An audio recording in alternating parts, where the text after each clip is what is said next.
ረሃብ፣ ድርቅ፣ ቸነፈር፣ የምድር መናወጥ፣ መንቀጥቀጥ በልዩ ልዩ ስፍራ ይሆናል። እነዚህ ሁሉ የምጥ መጀመሪያዎች ናቸው።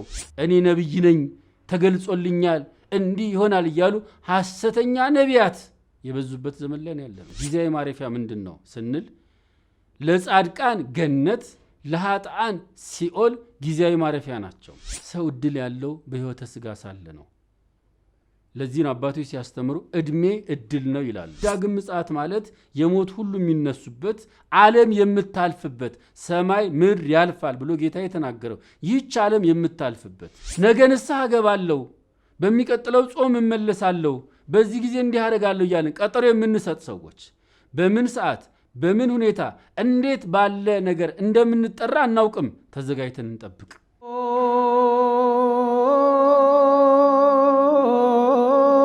ሚካኤል ሚካኤል መተንብ። በስመ አብ ወወልድ ወመንፈስ ቅዱስ አሃዱ አምላክ። በክርስቶስ ክርስቲያን በወልድ ውሉድ የተሰኛችሁ በመላው ዓለም የምትገኙ ይህንን ትምህርት የምትከታተሉ የእግዚአብሔር ቤተሰቦች፣ የእመቤታችን የቅድስት ድንግል ማርያም የአስራት ልጆች፣ የቅዱሳን ወዳጆች እንዳላችሁበት የጊዜ አቆጣጠር እንደምን ዋላችሁ፣ እንደምን አደራችሁ፣ እንደምን አረፈዳችሁ፣ እንደምን አመሻችሁ። በምህረቱ ይቅርታው በቸርነቱ የጠበቀን አምላካችን ልዑል እግዚአብሔር ክብር ምስጋና ይድረሰው። እንደ እግዚአብሔር ፈቃድ የእግዚአብሔርን ቃል እንነጋገራለን። የምስጢር ባለቤት አምላከ ቅዱሳን ልዑል እግዚአብሔር ምስጢሩን ጥበቡን ለሁላችን ይግለጽልን። ባለፉት ተከታታይ ጊዜያት በጾመ ሁዳዴ ያሉትን ሰንበታት መነሻ አድርገን እየተማማርን እንገኛለን። አራቱን ሰንበታት አልፈን እግዚአብሔር ፈቅዶ ደግሞ ለአምስተኛው ሰንበት ደርሰናል። አምስተኛው ስያሜ ምን ይባላል? በዛ ዕለት የሚሰጠው የቤተ ክርስቲያን ትምህርት ምንድን ነው የሚለውን ደግሞ ለዛሬ አንስተን እንማማራለን። እንደ ቅዱስ ያሬድ ስያሜ ሰንበታቱን በሙሉ የሰየማቸው ቅዱስ ያሬድ ኢትዮጵያዊ ሊቅ ነው።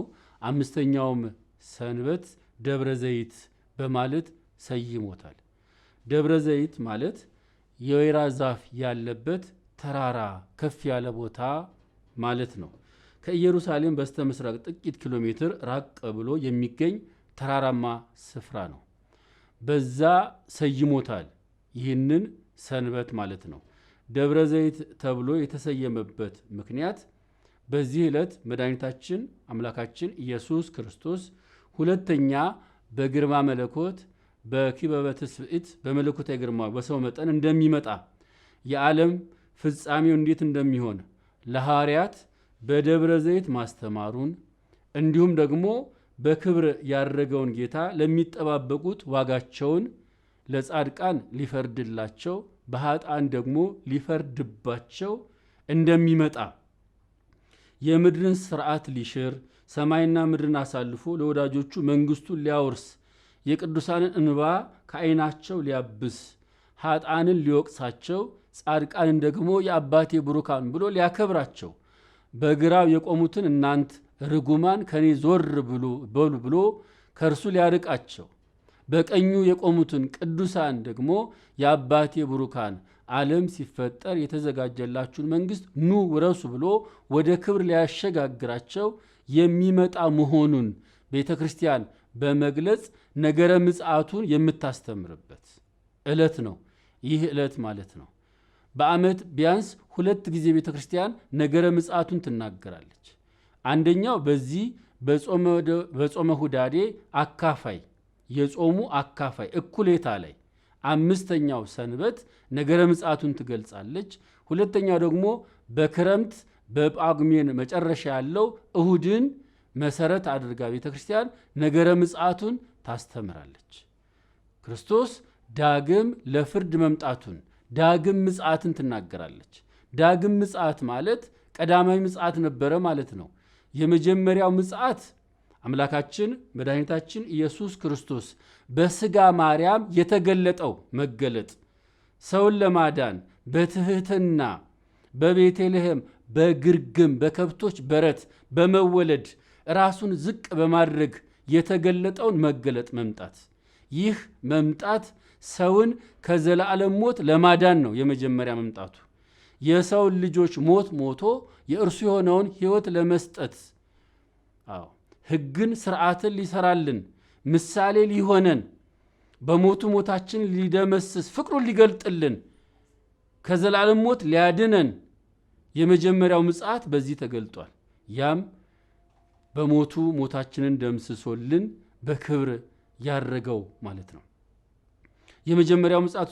ዳግም ምጽአት የሚባለው ግን ጌታ በደብረ ዘይት ምልክቱ ምን እንደሚመስል የገለጠው ሁለተኛው መምጣት በትህትና ራስን ዝቅ በማድረግ የወደቅነውን ለማንሳት ሳይሆን ለፍርድ የሚመጣው ምጽአት ነው።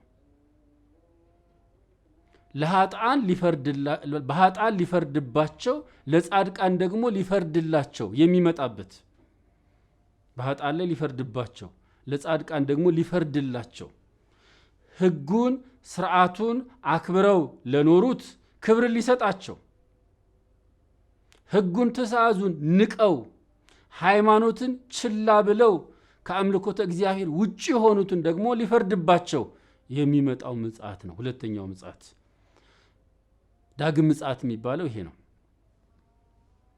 በዚህ ዕለት ጻድቃን በክብር ይነሳሉ፣ ኃጥአን ደግሞ ሊፈረድባቸው በመከራ ይነሳሉ። ይሄ ክብር የሚገለጥበት በዚህ ዕለት ባለው አገልግሎታ ቤተ ክርስቲያን በቅዳሴው ገባሬ ሰናይ ዲያቆኑ ከቅዱስ ጳውሎስ መልእክታት በአንደኛ ተሰሎንቄ ምዕራፍ 4 ቁጥር 13 ላይ ያለውን የእግዚአብሔርን ቃል ያነባል። ንፍቅ ዲያቆኑ የቅዱስ ጴጥሮስን ሁለተኛ መልእክት ምዕራፍ 3 ከቁጥር 7 እስከ 15 ድረስ ያለውን ያነባል። ንፍቅ ካህኑ ቄሱ የሐዋርያት ሥራ ምዕራፍ 24 ከቁጥር 1 እስከ 22 ድረስ ያለውን ያነባል። ገባሬ ሰናይ ዲያቆኑ ወንጌል ከመነበቡ በፊት ከቅዱስ ዳዊት ዝማሬ መዝሙር 49 ቁጥር 2 ላይ ያለውን ቃል በቅዱስ ያሬድ ዜማ ይሰብካል። ምስባኩ እግዚአብሔር እሰ ገሃደ ይመጽእ ወአምላክነሂ ኢያረምም እሳት ይነድድ ቅድሜሁ። እግዚአብሔር ግልጥ ሆኖ ይመጣል፣ አምላካችን ይመጣል፣ ዝምም አይልም፣ እሳት በፊቱ ይነዳል በማለት የተናገረውን ቃል ዲያቆኑ በዝማሬ በዜማ ያሰማዋል። የክርስቶስን ነገረ ምጽአት የሚገልጥ ነው። ዳግም ለፍርድ የሚመጣ መሆኑን የሚያስረዳ ነው። በሁለተኛ ምጽአቱ እግዚአብሔር ወልድ በክበበ ትስብእት በግርማ መለኮት ሁለተኛው ይመጣል፣ መጥቶም ዝም አይልም። ጻድቃንን እናንተ አባቴ ብሩካን ወደ እኔ ኑ ብሎ ወደ ክብር ያሸጋግራቸዋል። ኃጥአንንም እናንተ ርጉማን ከዚህ ወግዱ በማለት ወደ ዘላለም ፍዳ ያባርራቸዋል፣ ያሰናብታቸዋል። በፊቱ እሳት ይነዳል ማለት ጻድቃን የሚድኑበት ሕይወት፣ ኃጥአን የሚጠፉበት መዓት በባህሪው አለ ማለት ነው። በዕለቱ የሚነበበው ወንጌል የማቴዎስ ወንጌል ምዕራፍ 24 ከቁጥር 1 እስከ 36 ያለው ነው። በዚህ ላይ ደብረ ዘይት በተባለው ተራራ የወይራ ዘይት ያለበት ተክል ያለበት ተራራ ማለት ነው። ይህ ቦታ ከኢየሩሳሌም በስተ ምስራቅ ጥቂት ኪሎ ሜትር ራቅ ብሎ የሚገኝ ተራራ ነው። በብሉይ ኪዳን ዘመን ዳዊት ከአቤሴሎም በሸሸ ጊዜ የደብረ ዘይትን አቀበት እንደወጣ እናነባለን። በሁለተኛ ሳሙኤል ምዕራፍ 15 ቁጥር 30 ላይ ዘሩባቤል ከሰራው ቤተ መቅደስ አደባባይ ደብረ ዘይት 75 ሜትር ገደማ ከፍ ብሎ ይገኛል። ቤተ ፋጋና ቢታንያ የሚባሉ ታሪካውያን ቦታዎችም ከደብረ ዘይት ግርጌ ነው የሚገኙት። እንዲሁም ደግሞ መድኃኒታችን ኢየሱስ ክርስቶስ በሆሳዕና ዕለት ከደብረ ዘይት ወደ ኢየሩሳሌም እንደገባ በማርቆስ ወንጌል ምዕራፍ 1 ቁጥር 11 ላይ እናነባለን። ጌታችን አምላካችን መድኃኒታችን ኢየሱስ ክርስቶስ የጸለየበት ጌቴሴማኒ የሚባለው ቦታ ከደብረ ዘይት ስር ግርጌው ይገኛል። የማቴዎስ ወንጌል ምዕራፍ 26 ቁጥር 30 እስከ 36። እንግዲህ ጌታችን በዚህ ተራራ ላይ በደብረ ዘይት ተራራ ላይ ያረገውም በዚህ ተራራ ላይ ነው። መጨረሻ እርገቱም የተከናወነው በደብረ ዘይት ተራራ ላይ ነው። የሉቃስ ወንጌል ምዕራፍ 24 ቁጥር 52 እንዲሁም የሐዋርያት ሥራ ምዕራፍ 1 ቁጥር 12 ላይ እንደምናነበው ማለት ነው። መድኃኒታችን በደብረ ዘይት ተራራ የዓለም ፍጻሜ ምን እንደሚመስል ዓለምን ለማሳለፍ እንደሚመጣ ገልጦላቸዋል። ይህ ተራራ በዓለም ፍጻሜ ዓለሙን ለማሳለፍ እንደሚመጣም ትንቢት የተነገረበት ነው። ትንቢተ ዘካርያስ ምዕራፍ 14 ቁጥር 4 ላይ ለሐዋርያት ያስተማረው ትምህርት በዚህ በማቴዎስ ወንጌል ምዕራፍ 24 ከቁጥር 1 ጀምሮ በተነበበው ወንጌል ላይ በዝርዝር እናገኛለን። የነገረ ምጽአቱ ምልክት ምን እንደሚመስል ማለት ነው። ጌታችን ደቀ መዛሙርቱ በጠየቁት ጊዜ የምጽአቱ ምልክቶች ምን እንደሆኑ ገልጾ ነግሯቸዋል። ዋና ዋና የተባሉት በዛ ወንጌሉን ስናነብ የምናገኛቸውንም እዚህ እንናገራቸዋለን። አንደኛ የዓለም መጨረሻ የክርስቶስ መምጫ ምልክቶች ምንድናቸው ባሉት ጊዜ ብዙዎች እኔ ክርስቶስ ነኝ እያሉ በክርስቶስ ስም ሐሳውያን ክርስቶሶች ብዙዎች እንደሚመጡ ብዙዎችንም እንደሚያስቱ ገልጦላቸዋል። ቁጥር 4 ላይ ማለት ነው። ሌላ ምልክቱ የጦርነትን ወሬ የዓለምን የዜና ጊዜ ያጣብባል። በዓለም ዙሪያ ሰፊ ጦርነት ይደረጋል። የጦርንም ወሬ ፍጥረት ሁሉ ይሰማ ዘንድ ግድ ነው። ክርስቲያኖች ግን በዚህ ጊዜ የክርስቶስን መምጣት ሊጠብቁ እንጂ ሊደነግጡ እንደማይገባ ጌታችን አስተምሯል። እዚሁ ቁጥር 6 ላይ የማቴዎስ ወንጌል ምዕራፍ 24 ቁጥር 6 ላይ ሕዝብ በሕዝብ ላይ መንግስትም በመንግስት ላይ ይነሳል። ሕዝብ እርስ በርሱ ይለያያል። አንዱ መንግስትም ሌላው መንግስት ሊያምነው አይችልም። ቁጥር 7 ላይ የምናነበው ነው። ምልክቶቹን ስናያቸው ጌታ የተናገረው ዘመናችን ምን ይመስላል የሚለውንም ነገር መፈተሽ ያስፈልጋል። ረሃብ፣ ድርቅ፣ ቸነፈር፣ የምድር መናወጥ፣ መንቀጥቀጥ በልዩ ልዩ ስፍራ ይሆናል። እነዚህ ሁሉ የምጥ መጀመሪያዎች ናቸው በማለት ምልክቱን ነግሯቸዋል። ቁጥር 8 ላይ በዚያን ጊዜ በክርስቶስ የሚያምኑ ሰዎች ለመከራ አልፈው ይሰጣሉ፣ ይገደላሉ። ስለ ስሙም በአሕዛብ ሁሉ የተጠሉ ይሆናሉ። ክርስቲያኖች ስለ ክርስትናቸው የሚገደሉ፣ የሚሰደዱ፣ አብያተ ክርስቲያናት የሚቃጠሉ፣ ገዳማት የሚወድሙ፣ ካህናት የሚገደሉ መሆናቸውን ነው እዚህ ላይ ጌታ የገለጸው። ዘመናችን ምን ይመስላል? የትኛው ዘመን ላይ ነው ያለነው? መፈተሽ ያስፈልጋል። ብዙዎች በዚያን ጊዜ ሰዎች ይሰናከላሉ፣ እርስ በርሳቸው አሳልፎ ይሰጣጣሉ፣ ይጣላሉ። ቁጥር 10 ላይ ብዙ ሐሰተኞች ነቢያት መምህራን ይነሳሉ፣ ብዙዎችንም ያስታሉ። እኔ ነቢይ ነኝ፣ ተገልጾልኛል፣ እንዲህ ይሆናል እያሉ ሐሰተኛ ነቢያት የበዙበት ዘመን ላይ ያለ ነው። ሐሰተኛ ነቢያት ሰማይ ወጥቻለሁ፣ ምድር ወርጃለሁ እያሉ ቅዠት የሚያወሩ ብዙዎች፣ ጌታ ራሱ አስቀድሞ የተናገረው ነው። አመፃ ይበዛል፣ የብዙዎች ፍቅር ይቀዘግዛል። በዚያን ጊዜ እስከ መጨረሻው የጸና ብቻ ይድናል በማለት ቁጥር 11 እስከ 13 ላይ ተናግሯል። ለአሕዛብ ሁሉ ምስክር እንዲሆንባቸው በሰማያዊ ንጉሥ ፊት ያለ ምክንያት ለፍርድ እንዲቆሙ የእግዚአብሔር ወንጌል በሁሉም በአሕዛብ ሁሉ ይሰበካል ብሎ ተናግሯል። እንግዲህ ዘመናችን ኢአማንያን አሕዛብም ሳይቀሩ ወንጌልን እየጠቀሱ በማህበራዊ ሚዲያ የሚናገሩበት ዘመን ላይ ያለ ነው።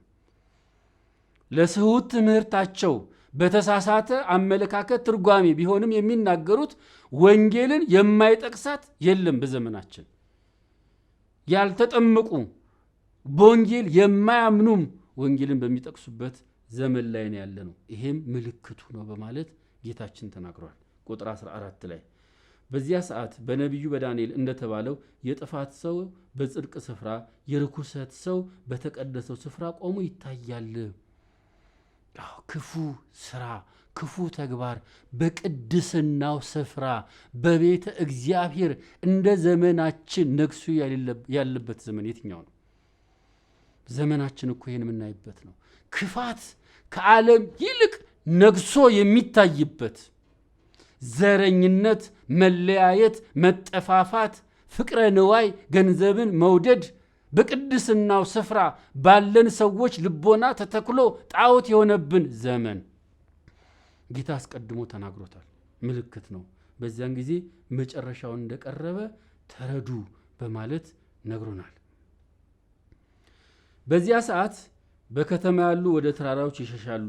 በሰገነት ላይ ያለው ደግሞ ከምድር ቤት ያለው ሊወርድ አይችልም። በእርሻ ላይ የተሰማራው ገበሬም ወደ ቤቱ ተመልሶ ልብሱን ሊወስድ አይችልም። ሁሉ በወጣበት የሚቀርበት መመለስ የሚያስጨንቅበት ጊዜ እነዚህ ሁሉ ምልክቶቹ ናቸው በማለት ዳግም የመምጣቱ ምልክት ምን እንደሚመስል አስቀድሞ ጌታ ተናግሯል። ዳግም የመምጣቱ ምክንያት ለፍርድ ነው። ሰው ሞቶ በስብሶ የሚቀር ፍጡር አይደለም፣ ትንሣኤ አለው። ስለዚህ ጌታ ዳግም የመምጣቱ የሰው ልጆች የመነሳት መገለጫ ነው። ክርስቶስ ዳግም የሚመጣው ለፍርድ ነው። ያን ሰዓት ሙታን ሁሉ ይነሳሉ። አስቀድሞ በጊዜያዊ ማረፊያ የነበሩ ይነሳሉ። ጊዜያዊ ማረፊያ ምንድን ነው ስንል ለጻድቃን ገነት፣ ለኃጥአን ሲኦል ጊዜያዊ ማረፊያ ናቸው። ጌታ ለፍርድ ሲመጣ በዚያ ያሉ ሁሉ ነፍሳት ነፍስ ከስጋ ተዋህዶ ይነሳል። በገነት የነበሩት በቀኙ ይቆማሉ፣ በሲኦል የነበሩት በግራው ይቆማሉ። በዚህ ዕለት ፍርድ ይሰጣል። ይህ ፍርድ ዘለዓለማዊ ፍርድ ነው። ይግባኝ የሌለው ፍርድ፣ ለዚህን ያህል ጊዜ እድል ስጠኝ የማይባልበት ፍርድ ነው። ሰው እድል ያለው በሕይወተ ሥጋ ሳለ ነው። ለዚህ ነው አባቶች ሲያስተምሩ ዕድሜ እድል ነው ይላሉ።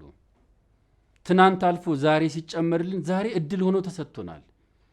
ትናንት ያጠፋኑን ዛሬ ልናስተካከል፣ ትናንት ያጎደሉን ዛሬ ልንሞላ፣ ትናንት ከወደቅንበት ኃጢአት በደል ዛሬ በንስሐ ልንመለስ፣ በእግዚአብሔር ፊት ራሳችን ልናዋርድ፣ የእግዚአብሔርን ይቅርታ ምሕረት ልናገኝ እድል ነው የተሰጠን። ያቺ ዕለት ግን ሌላ እድል የሌላት ዕለት ነች። የፍርድ ዕለት ነች። ከምናምነው እምነታችን አንዱ ሞተን በስብሰን አንቀርም፣ ትንሣኤ አለን። በእኔ የሚያምን በማለት ጌታ እንደተናገረው ሞቶ የሚቀር አይደለም ትንሣኤ አለው ብሏል። ትንሣኤያችንንም በትንሣኤው አረጋግጦልናል። እርሱ ሞትን ድል አድርጎ በመነሳት እኛም ሞትን ድል አድርገን የምንነሳ መሆናችንን ከሞት በኋላ ሕይወት እንዳለን እሱ አስቀድሞ ገልጦልናል። ቅዱስ ጳውሎስ ለቆሮንቶስ ሰዎች በላከላቸው መልእክትም በምትዘሩት አዝርዕት ምሳሌ በማድረግ ነግሯቸዋል። የምትዘሯቸው አዝርዕት በስብሰው ነው ፍሬ የሚሰጡት። ሰውም ሞቶ በስብሶ የሚቀር አይደለም ይነሳል በማለት ዳግም ትንሣኤ እንዳለ ሰው ሞቶ በስብሶ የማይቀር መሆኑን በምሳሌ አድርጎ አስተምሯል። በዘመኑ ትንሣኤ ሙታን የለም ብለው ያስተምሩ ለነበሩ ሰዎች ማለት ነው። ስለዚህ ዳግም ምጽአት ማለት የሞት ሁሉ የሚነሱበት፣ ዓለም የምታልፍበት፣ ሰማይ ምድር ያልፋል ብሎ ጌታ የተናገረው ይህች ዓለም የምታልፍበት፣ ጻድቃን በዘላለም መንግስቱ በመንግስተ ሰማያት ለዘላለም ክብር የሚገቡበት፣ ኃጥአን ደግሞ ለዘላለም ፍርድ ወደ ገሃነመ እሳት የሚጣሉበት ዕለት ነው። ከገሃነመ እሳት ፍርድ አምላካችን እግዚአብሔር ሁላችን ይጠብቀን።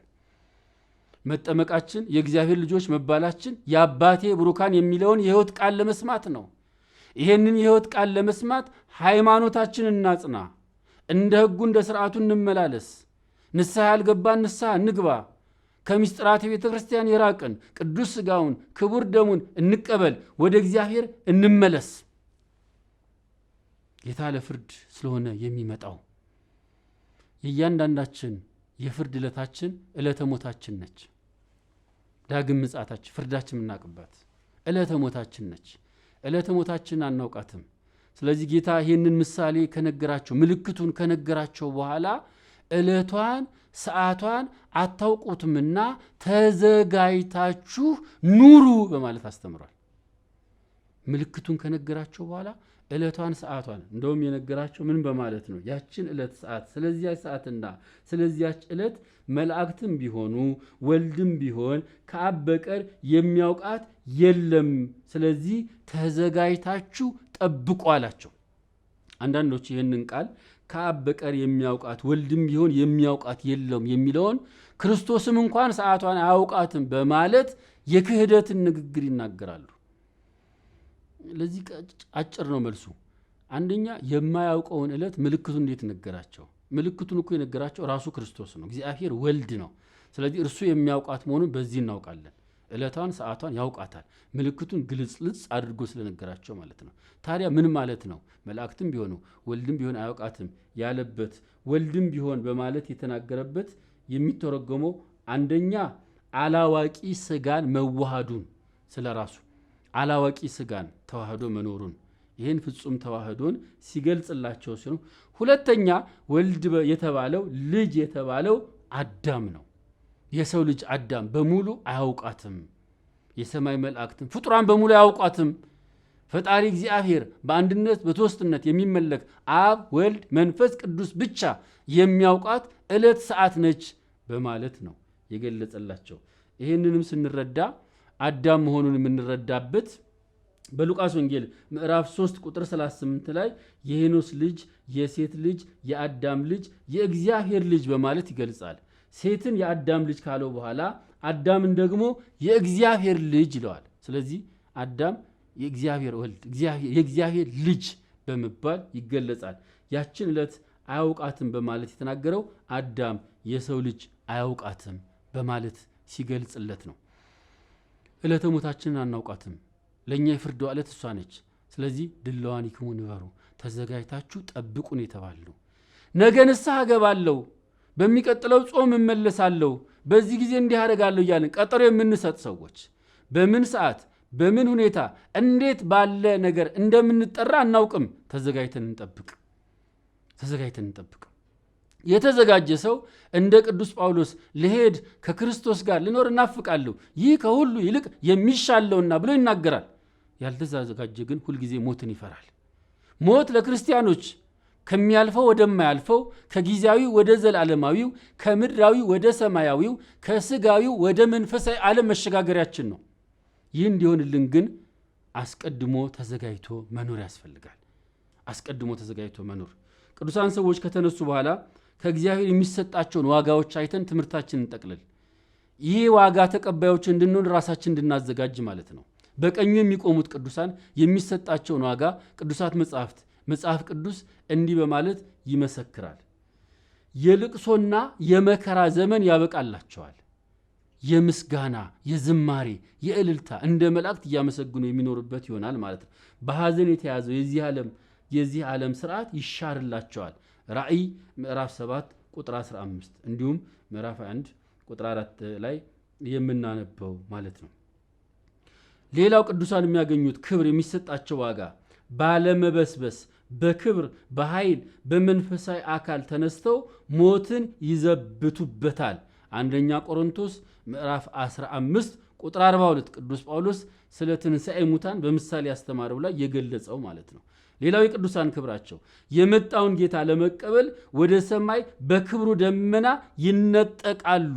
አንደኛ ተሰሎንቄ ምዕራፍ 4 ቁጥር 16 ጌታቸውን ፊት ለፊት ያዩታል። አንደኛ ቆሮንቶስ ምዕራፍ 13 ቁጥር 12 ራእይ ምዕራፍ 1 ቁጥር 7 ራእይ ምዕራፍ 22 ቁጥር 4 የሚያዩትንም ጌታቸውን ወደ መምሰል ይለወጣሉ። እንዴት ያለ ክብር ነው! ለዚህ ክብር ነው ቤተ ክርስቲያን ዘወትር የምታስተምረን። አንደኛ ዮሐንስ መልእክት ምዕራፍ 3 ቁጥር 2 በቅድስና በጽድቅ ሥራ አጊጠው ወደ በጉ ሰርግ ይሄዳሉ። ራእይ ምዕራፍ 19 ቁጥር 8 እስከ 9 ዘላለማዊ መንግሥቱን ይወርሳሉ። የማቴዎስ ወንጌል ምዕራፍ 25 ቁጥር 34 ላይ በአዲሲቷ ኢየሩሳሌም በደስታ ይኖራሉ።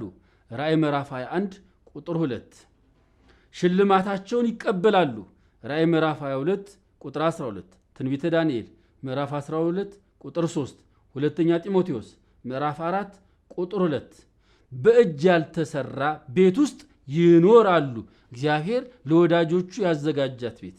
ሁለተኛ ቆሮንቶስ ምዕራፍ 5 ቁጥር 1 ዮሐንስ ወንጌል ምዕራፍ 14 ቁጥር 2 ሁሉም አዲስ ይሆንላቸዋል። ራእይ ምዕራፍ 22 ቁጥር 5 በግንባራቸው አዳኝ የሆነውን ስሙ ይጻፍባቸዋል። ራእይ ምዕራፍ 12 ቁጥር 1 ከእንግዲህ ወዲህ ሌሊት አይሆንም፣ ጌታ አምላክም በእነሱ ላይ ያበራላቸዋል። የመብራት ብርሃን የፀሐይ ብርሃን አያስፈልጋቸውም። ከዘላለም እስከ ዘላለም ይነግሳሉ። ራእይ ምዕራፍ 22 ቁጥር 5 ላይ ይሄ በክብር የሚነሱ ቅዱሳን የሚሸለሙት ሽልማታቸው ነው። ትንሣኤያችን የክብር ትንሣኤ እንዲሆን ሁለት አይነት ትንሣኤ አለ። አንደኛው ትንሣኤ ዘለ ክብር ሲሆን ሁለተኛው ትንሣኤ ደግሞ ትንሣኤ ዘለ ሐሳር ነው። ዘለ ክብር የክብር ትንሣኤ ቅዱሳን የሚነሱት ትንሣኤ ሃይማኖታቸውን ያጸኑ ንስሐ የገቡ ቅዱስ ሥጋውን ክቡር ደሙን የተቀበሉ በሕጉ በሥርዓቱ የተመላለሱ የሚነሱት ትንሣኤ ነው። የአባቴ ብሩካን ብራብ አብልታችሁኛል፣ ብጠማ ጠጥታችሁኛል ብሎ ክብራቸውን የሚገልጥላቸው የብርሃን ልብስ ተጎናጽፎ የሚነሱ ቅዱሳን የሚነሱት ትንሣኤ ነው። ትንሣኤ ዘለ ሐሳር የሚባለው የሐሳር የኩነኔ የፍዳ የመከራ ትንሣኤ የሚነሱት ነው። ወላዲተ አምላክ ከዚህ ተሰውረን ሁላችንንም። በግራው ያሉት ርጉማን የሚባሉት ከኔ ዞር በሉ ለሰይጣን ለሰራዊቱ ወደ ተዘጋጀው መንግሥት ሂዱ ተብለው ከእግዚአብሔር ክብር የሚርቁት የሚነሱት ትንሣኤ ነው። ስለዚህ ደብረ ዘይት ዕለት በዛች ተራራ ላይ ጌታ ነገረ ምጽአቱን ያስተማረውን የወንጌል ክፍል ጠቅሳ ቅዱስ ያሬድ ይህንን ሰይሞ እኛም ከዕለተ ሞታችን አስቀድሞ ተዘጋጅተን እንድንኖር የክብርን ትንሣኤ የምንነሳበትን ስንቅ እንድንሰንቅ በጎ ምግባር እንዲኖረን ሃይማኖት እንድናጸና የምስጢራተ ቤተ ክርስቲያን ተካፋይ እንድንሆን ቤተ ክርስቲያን ታስተምረናለች። በጸሎት እንትጋ፣ ንስሐ እንግባ፣ ቀጠሮ አንስጥ፣ ወደ እግዚአብሔር እንመለስ። እርሱም በምህረት ወደ እኛ ይመለሳል። አምላካችን እግዚአብሔር በሰጠን እንድንጠቀምበት ይርዳን። የክብርን ትንሣኤ የምንነሳበት ሃይማኖትን ማጽናትን በምግባር መኖርን ወላዲተ አምላክ ለሁላችን ታድለን። ከበዓሉ ረድኤት በረከት ተሳታፊዎች ያድርገን። በዚህ ዕለት የሰንበትን ክብር ቤተ ክርስቲያን ታስተምራለች። ይህች ዕለት ሰንበተ ክርስቲያን ነች። የቅዱስ አትናቴዎስን ቅዳሴ በመቀደስ ዕለቱን ቤተ ክርስቲያን በተለየ ሁኔታ የሰንበትን ክብር የምትገልጽበት ዕለት ነው። በሀገራችንም በኢትዮጵያ እግዚአ ለሰንበት ተብሎ በሳማ ሰንበት በዓሉ የሚከበርበት ዕለት ነው። ከበዓሉ ረድኤት በረከት ተሳታፊዎች ያድርገን፣ ይቆየን። ለእግዚአብሔር ፈቃድ በቀጣይ ሳምንት ስድስተኛውን ሰንበት ምን ይባላል የሚለውን ይዘን እንማማራለን። ገብርኄርን የዛ ዕለት ይበለን። አምላካችን እግዚአብሔር የሁላችንን ፍጻሜ ያሳምርልን። ይቆየን። ሰአለን ቅዱስ ሚካኤል ቅድመ መንበረ